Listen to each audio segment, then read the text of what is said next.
Israel, oh Israel, you who wrestle with God and man. Israel, oh Israel, by the river at dawn, entranced you move the stone. By her smile overthrown, for her lips you give up 14.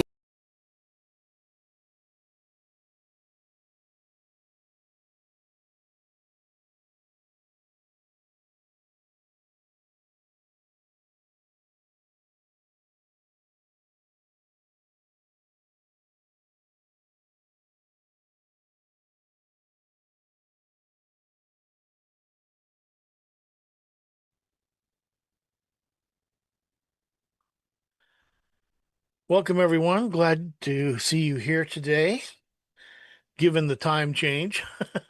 I was hoping everybody would make it. um, Jay tells me that due to Jacob's maybe being out of Wi-Fi range, um, that Marco is going to be teaching in place of Jacob tomorrow, and I'm looking forward to that. Always enjoy Marco. So just expect that. I'm not sure what he's going to teach on, but just use the same URL that you normally use for Jacob. Today we're coming toward the end of the Esther studies, but still got a couple left. And today's study is called Triumph of the Jews. It's Esther 8:9 through 9:17. Now, in our last lesson, we studied the downfall of wicked Haman, who had plotted and planned to have Mordecai hanged on his 75-foot gallows and all the Jews slaughtered in the 12th month. At the dinner she prepared, Esther revealed the fact that she and her people were doomed to death because of Haman. King Ahasuerus had given Haman permission to write that terrible edict that condemned the Jews in the whole Persian Empire. But the king didn't know that his beloved queen was a Jew, or that Mordecai, who had saved his life, was also a Jew. When he realized the treachery of Haman, the king had him hanged on his own gallows. Next, he gave Haman's big estate to Esther, and she put Mordecai in charge of it. Then Esther made one more request, which the king promised to grant. He gave Esther and Mordecai permission to write a new edict on behalf of the Jews. So we saw how God turned the tables on evil and elevated his chosen people. That's what God often does, folks. So let's read Esther 8:9 through 13. So the king's scribes were summoned at that time in the 3rd month, that is the month Sivan, on the 23rd day, and it was written in accordance with everything that Mordecai commanded the Jews, the satraps, the governors, and the officials of the provinces, which extended from India to Cush, 127 provinces, to every province according to its script, and to every people according to their language, as well as to the Jews according to their script and their language.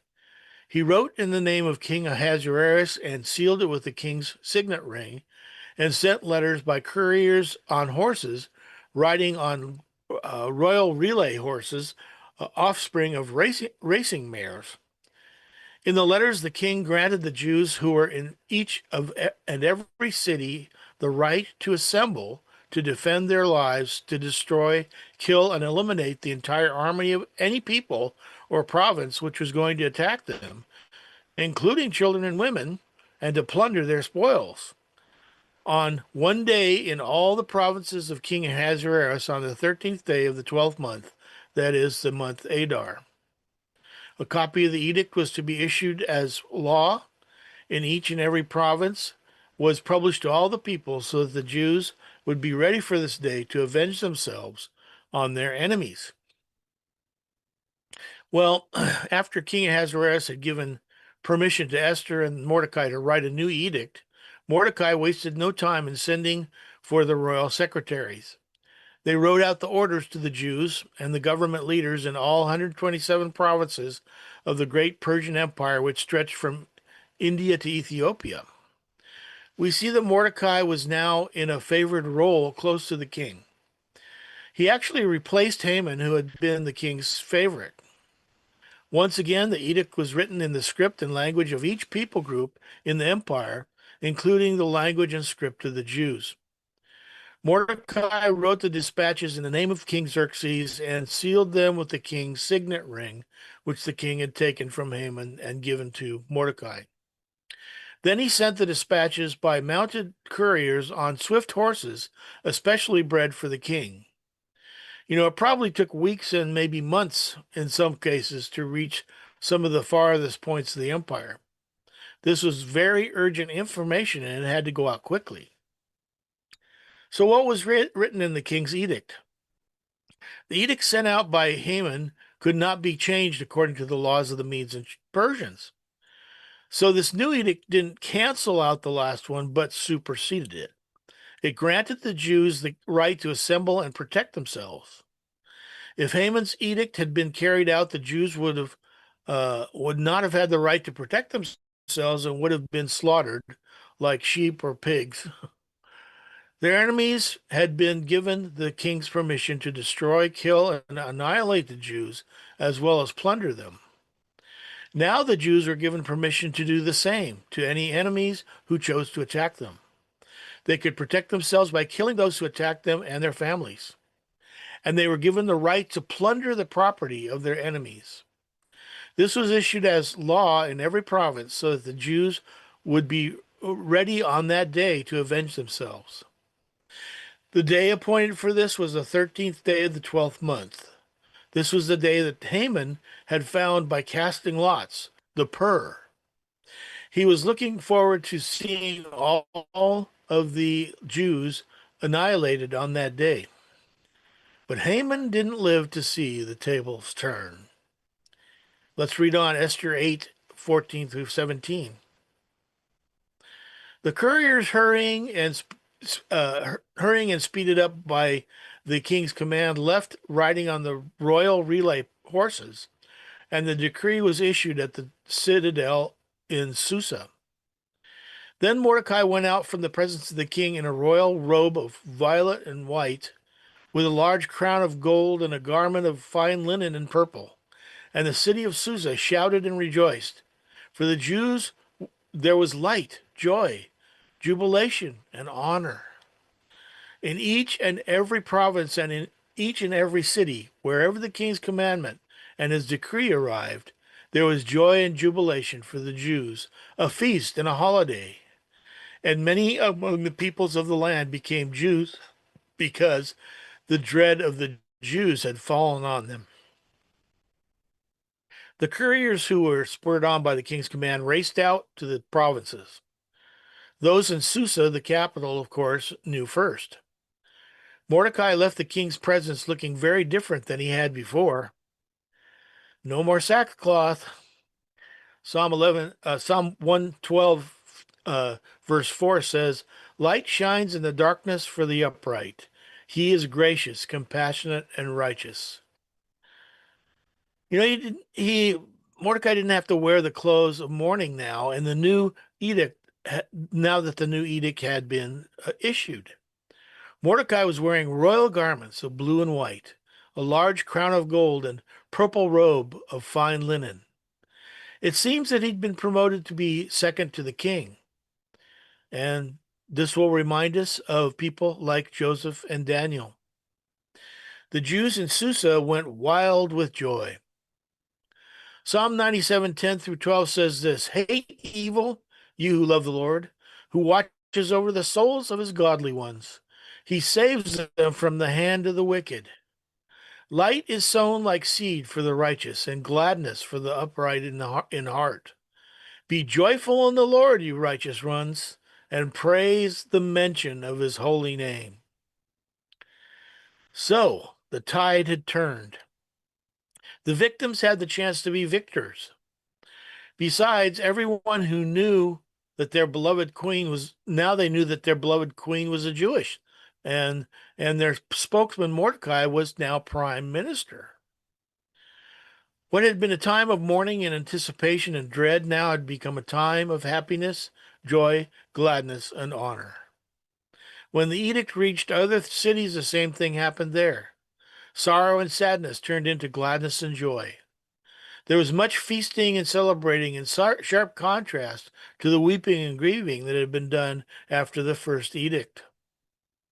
Proverbs 11:10 says, "When things go well for the righteous, the city rejoices, and when the wicked perish, there is joyful shouting." Suddenly, the Jews became important and were found to be in the king's favor. So hatred and discrimination turned to admiration. Other nationalities wanted to become Jews so that they could get into this class that was now favored by the king. Fear of and respect for the Jews caused them to want to be Jews. So too the Lord will turn the tables for Messianic Jews and Christians when Christ comes. Those who have been hated and persecuted will be seen to be God's favored people. Let's read on. Esther 9, 1 through 4. Now in the 12th month, that is the month Adar, on the 13th day, when the king's command and edict were to be put into effect, on the day when the enemies of the Jews hoped to gain the mastery over them, it turned out to the contrary, so that the Jews themselves gained mastery over those who hated them. The Jews assembled in their cities throughout the provinces of King Ahasuerus to attack those who sought to harm them, and no one could stand against them because the dread of them had fallen on all the peoples. Even all the officials of the provinces, the satraps, the governors, and those who were doing the king's business were supporting the Jews because the dread of Mordecai had fallen on them. For Mordecai was great in the king's house, and the news about him spread throughout the provinces, for the man Mordecai had become greater and greater. The 13th day of the 12th month, on which the Jews were to be destroyed, became their day of victory. This was the day when the enemies of the Jews had hoped to overpower them and annihilate every person of Jewish blood in the entire empire. Since that is where all the Jews were, this might have wiped out the entire Jewish race, much as Hitler tried to do.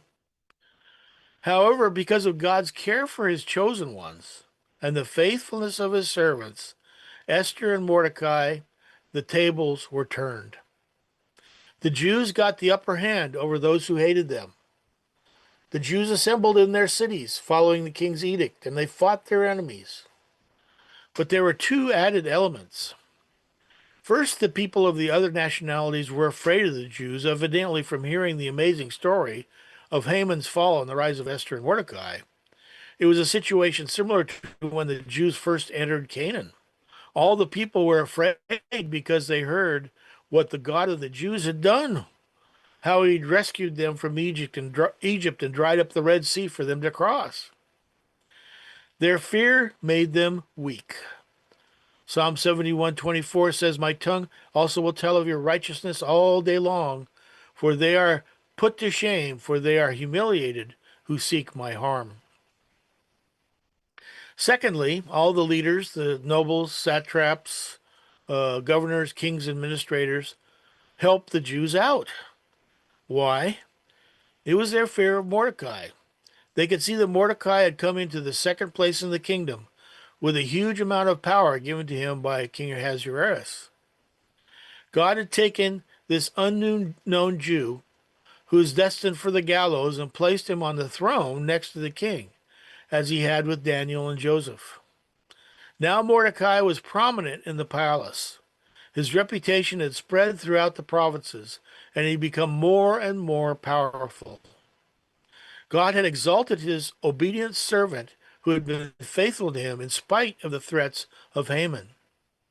So now the once despised Jews whom the people were hoping to annihilate, had two of the top positions in the empire.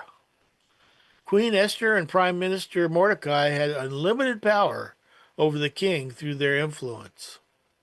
Suddenly, the Jews have become a respected and honored minority who were feared by their enemies. We'll remember from 2 Samuel 3:1, it says, now there was a long war between the house of Saul and the house of David, and David became steadily stronger, while the house of Saul became steadily weaker. None of this powerful influence could have taken place in Persia without the threat of death. God used Haman's wickedness to bring about a crisis that led to the great change in the Persian Empire. In the same way, Joseph would never have been next to the king without having been sold as a slave and later being put in the king's prison unjustly. Daniel would never have influenced four rulers of the Babylonian Empire and the Medo-Persian Empire without being taken captive to a foreign land. So God is at work, though we may not understand his thoughts, messages, methods, and ways. Boy, is that ever true. Salvation could not have come to the lost like you and me without the suffering and death of Jesus, God's Son. Isaiah 55:9 says, for as the heavens are higher than the earth, so are my ways higher than your ways, and my thoughts than your thoughts. Let's finish out Esther 9:5-17.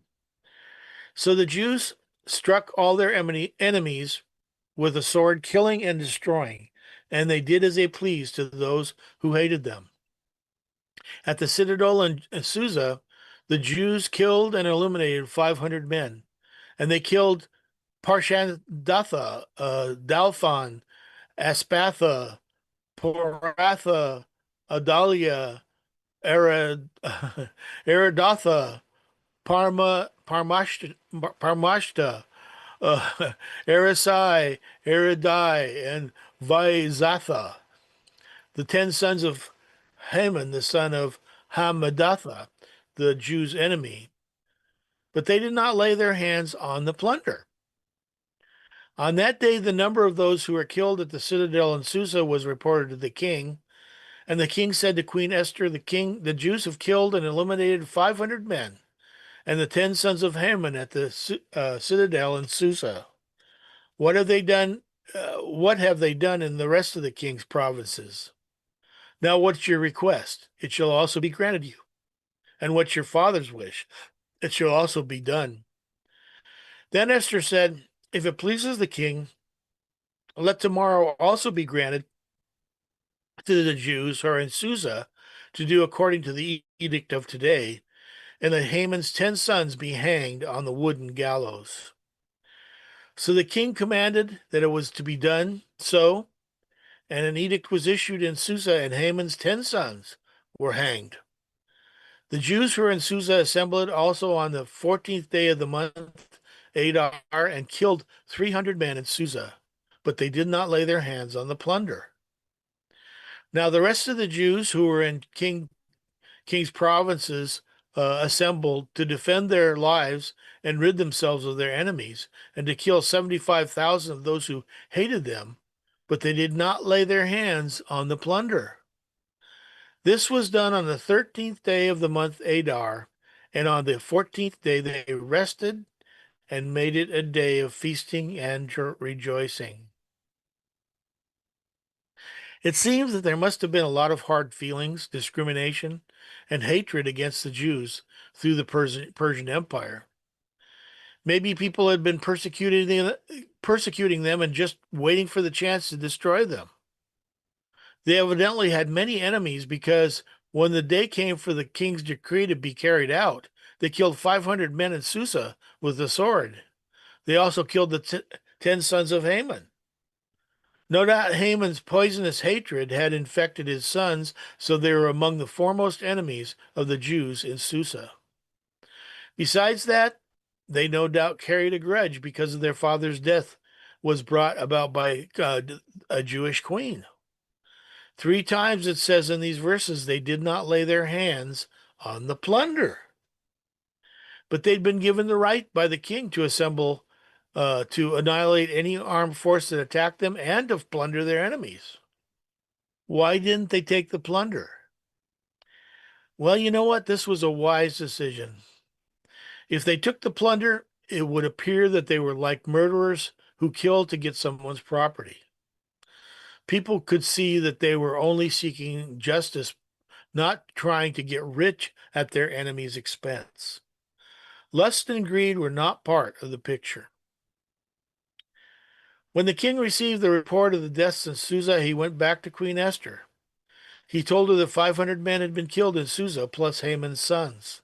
Then he asked what else she would request. Maybe it was hard for the king to see his subjects being killed, but Haman's edict had stood and been carried out. Probably multitudes of Jews would have died, including women and children. Evidently, the king was not angry over these deaths, but instead continued to extend his grace to Esther, asking her what more she wanted. Esther asked for two things: that the edict be extended one more day only in Susa, and that Haman's 10 sons be hanged publicly. The king agreed to this request. Evidently there were a large number of Jews in Susa, so they had not been able to finish the job in one day. The following day, they killed 300 more men. I think the public hanging of Haman's sons was a warning to those who, like Haman, might plot destruction of the Jews. It seems that only the men who were the Jews' enemies were targeted by the Jews. No women or children were harmed. Haman's edict had called for the annihilation of all the Jews, young and old, women and little children. We see that in Esther 3:13.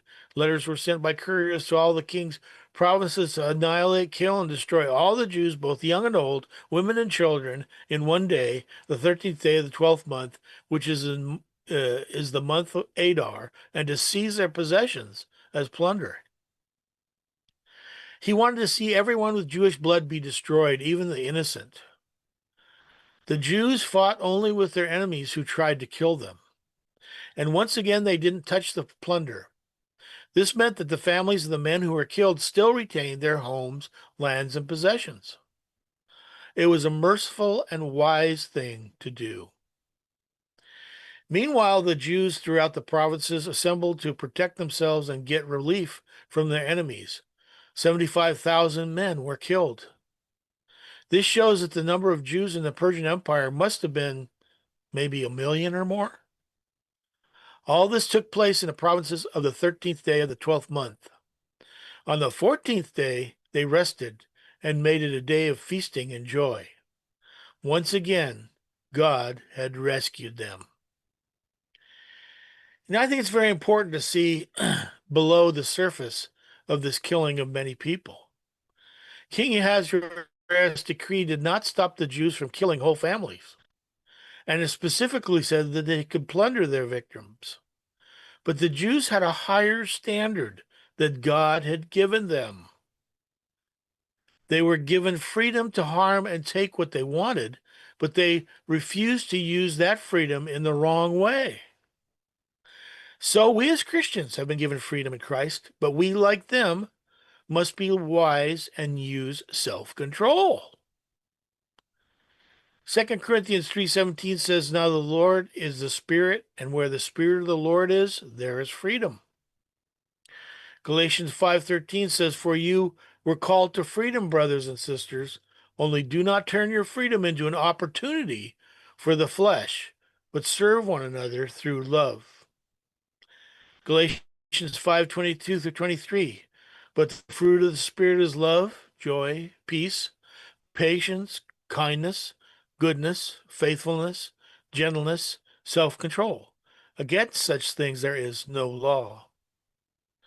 And 2 Peter 1:5 through 7. Now for this very reason also, applying all diligence in your faith, supply moral excellence, and in your moral excellence, knowledge, and in your knowledge, self-control, and in your self-control, perseverance, and in your perseverance, godliness, and in your godliness, brotherly kindness, and in your brotherly kindness, love. Let us not use our God-given freedom in the wrong way. God has called us to a higher standard. We must not act or react like the men of the world do.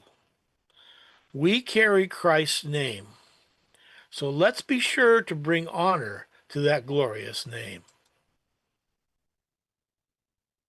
Yep, that's what we should be doing. By the way, this is why the standards of the United States, when we go to war with someone, are are very important, that we don't just kill indiscriminately like our enemies do. Look at what those guys are doing from Iran. They're targeting people who aren't even involved in the conflict. They're going all the way over to Australia to pick up their soccer team so they can make sure they don't escape and ask for sanctuary. I mean, these people are evil. They will kill everybody indiscriminately. There is a difference between us and them because we live by, I'm not saying all the people involved are necessarily born again, but we live by Judeo-Christian values, which are quite different from Sharia law. God help Europe and other countries if they adopt Sharia law. It is not the same at all. We have standards that we live by. And thankfully, we have a president right now that seems to definitely stand up for those things. He certainly is trying his best, even though he's being opposed on every side with these people who apparently are, you know, rooting for these evil people, these terrorists. We live in a really messed up time. As Sandy Miller said, it's very demonic what's going on. It's very demonic what's happening today. And people have been taken over by what's called the zeitgeist, which really is, the Bible talks about the spirit of Antichrist. And it was present even back in Peter's day already, the spirit of Antichrist, because he wrote about it. But it's only gained momentum. And now his time is almost done. And it's ramping up to a fever pitch. People all over the world are just turning deluded. They're just deluded. For one thing, they don't know the Lord. If they knew the Lord, they would know that he sticks up for those who belong to him. He stands up for the Christians, but he also stands up for the Jews. All these anti-Semites out there are wrong. In the end, he will stand up for the Jews because they are his people from long ago. He declared it, and he continues with that. He didn't stop loving them. He still loves the Jewish people. Cheryl, go ahead.